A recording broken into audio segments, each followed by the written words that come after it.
புதுச்சேரி சட்டமன்ற சபாநாயகர் நீக்குவதற்கான தீர்மானத்தை நான் தற்போது சட்டப்பேரவை செயலரிடம் சமர்ப்பித்து அதற்கான நடவடிக்கையில் இந்த சட்டமன்றம் இறங்கணுன்றது கோரிக்கை கொடுத்துக்கிறேன். ஏன்னு கேட்டிங்கன்னா, இன்னைக்கு புதுச்சேரியில் நடக்கிற சட்டமன்ற உறுப்பினர்களுக்கான மாண்பை குறைக்கும் விதமாக திரு சபாநாயகர் அவர்கள் சட்டமன்றத்துக்கு உண்டான மரியாதையும் மாண்பையும் குறைச்சினுக்கிறாரு. இது எல்லாருடைய சட்டமன்ற உறுப்பினருடைய வாயிலாக நான் தெரிவிச்சுக்கிறேன். ஏன்னா அவர் சபாநாயகராக செயல்பட விட்டுட்டு அவர் ஒரு கட்சி தலைவர் மாரி செயல்பட்டுங்கிறது உங்கள் பத்திரிகையாளர்கள் எல்லாருக்கும் தெரியும். இன்னைக்கு ஒரு 2 நாளைக்கு முன்னாடி கூட பார்த்தீங்கன்னாக்கா ஒரு கமிட்டி கூட்டத்தை இவர் தலைமையில் நடத்துறாரு. இது என்ன, அதுக்கு ஒரு சேர்மன் இருக்கிறாங்க, எல்லாத்துக்கும் சேர்மன் போட்டுக்கிறாங்க. சட்டமன்றத்தில் அது அறிவிச்சு தான் நீங்கள் எல்லாம் செய்கிறீங்க. ஒரு கமிட்டியை கூட இவர் சுயமாக நடத்த விட மாட்டுறாங்க. உதாரணத்துக்கு நீங்கள் பார்த்துருப்பீங்க, என்னுடைய விஷயத்தில் நான் அஷூரன்ஸ் கமிட்டி சேர்மனாக இருக்கக்குள்ள நான் தெரியப்படுத்தினதை தவிர என் தலைமையில் நடத்தி அதை அதிகாரிகளுக்கு கேள்விகளை வச்சு வினாலாம் அதுக்கு பதில் வாங்கி சட்டமன்ற உறுப்பினருக்கு தெரியப்படுத்துகிற ஒரு கமிட்டியில் இருந்தேன். ஏன்னா சட்டமன்றத்தில் அமைச்சர் பெருமக்கள் மற்றும் முதலமைச்சர்லாம் வாக்குறுதி கொடுக்கறத அதை நிறைவேற்றிட்டாங்களா அதிகாரின்னு சொல்லிட்டு இருந்தேன். இதாக கூட என்ன செயல்பட விடக்கூடாதுன்றது ஒரு தனிப்பட்ட காழ்ப்புணர்ச்சி மூலிமா அவர் எந்த ஒரு முன்னறிப்பும் இல்லாமல் என்னுடைய பதவியை எடுத்துட்டார். அப்போ இவருக்கு யார் அந்த அதிகாரம் கொடுத்தது? இது சட்டமன்றத்தில் அனைத்து கட்சி உறுப்பினர்களும் சட்டமன்ற சிஎம்மும் எல்லாம் பரிந்துரை பண்ணி கொடுத்த பதவி. இவர் தனிப்பட்ட முறையில் எடுத்தார். அதை பற்றி நான் பதவி கேட்கறதுக்கோசம் இதை பண்ணுவேன். இதை மாதிரி ஒவ்வொரு செயல்பாட்டையும் அவர் தவறாக செய்கிறாரு. அதே நேரத்தில் அரசு நிகழ்ச்சி எல்லாத்துலேயும் இவர் போய் கலந்துக்கிட்ட தப்பு. ஒரு அமைச்சர் இருக்கிறாரு, சிஎம் இருக்கிறாங்க, அவங்களுடைய மதிப்பு குறைக்கிற விதமாக இவர் போய் முன்ன உட்காந்துக்கிறார். அப்போ சபாநாயகர்ன்றது ஒரு ஒரு மேம்பட்ட ஒரு தகுதியான ஒரு பதவி. அந்த பதவி இவர் போய் இருக்கிறதுனால மற்றவங்களுக்கு அந்த மரியாதை குறையுது. அப்போ சபாநாயகருக்கு உண்டான மரியாதையை இவர் போய் கேட்டு அங்கங்கேயும் வாங்கிக்கிறதுனால சட்டமன்ற உறுப்பினர்களுக்கோ இல்லை முதலமைச்சருக்கோ இல்லை அமைச்சர்களுக்கோ உண்டான அங்கீகாரம் இவரால் குறைக்கப்படுது. அது மட்டும் இல்லாமல் ஒரு நேல் முதலமைச்சராக அவர் தன்னை அறிவிச்சுன்னு அவர் பாட்டுக்குன்னு எல்லா இடத்துலையும் நீங்கள் பார்த்தீங்கன்னா சபாநாயகர் சிஎம் ரூம்லேயே தான் இருக்கிறார். நீங்கள் அவர் ரூமில் இருக்கிறதோட நீங்கள் கணக்கெடுத்து பார்த்தீங்கன்னா இந்த 3 வருஷத்தில் அவருடைய அலுவல் பணியோட சிஎம்ஓடைய அலுவல் பணியை குறைச்சிட்டு இவர் போய் அங்கே உட்காந்துன்னு எல்லா அதிகாரியும் உன்னை நடவடிக்கை எடுத்துருவோம், அது எடுத்துருவேன், சிஎம் வச்சுன்னே பேசுகிறார். இதெல்லாம் ஒரு சட்டமன்ற சபாநாயகருக்கு அகந்தது இல்லை.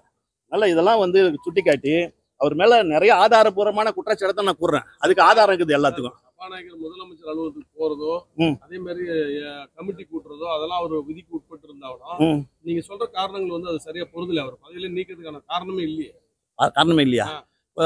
அவர் அவருடைய கட்சி கூட்டத்தில் கலந்துக்கிட்டு அது கூட்டுறாரு. இன்னும் பார்த்தீங்கன்னா என்னென்ன மீட்டிங் அவர் போகக்கூடாது எல்லாத்துக்கும் போறாரு. அப்போ இது ஒரு சட்டமன்ற சபாநாயகர் அவருடைய தகுதி செயல்பாட்டையும் அவரே குறைச்சிக்கிறார்.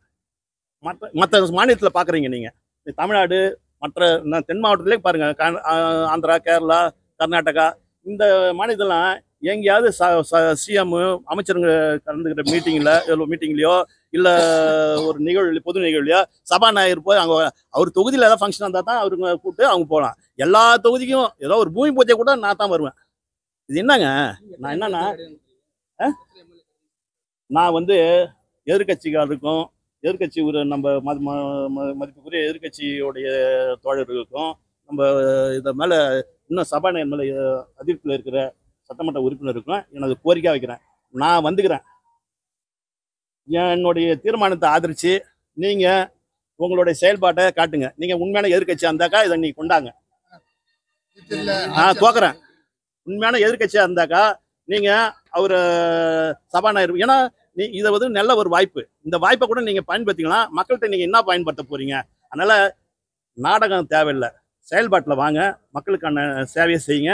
இதன் மூலிமா நீங்கள் யாருன்றதையும் வலியுறுத்துங்க. நான் அவங்ககிட்ட ரெக்வஸ்டாகவே கேட்குறேன்.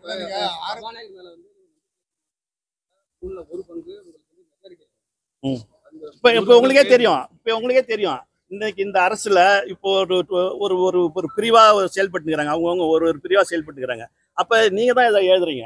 பத்திரிகையாளர் உங்க நண்பர்கள் தான் வந்து இதை எங்களுக்கு அதிகமா தெரியப்படுத்துறீங்க.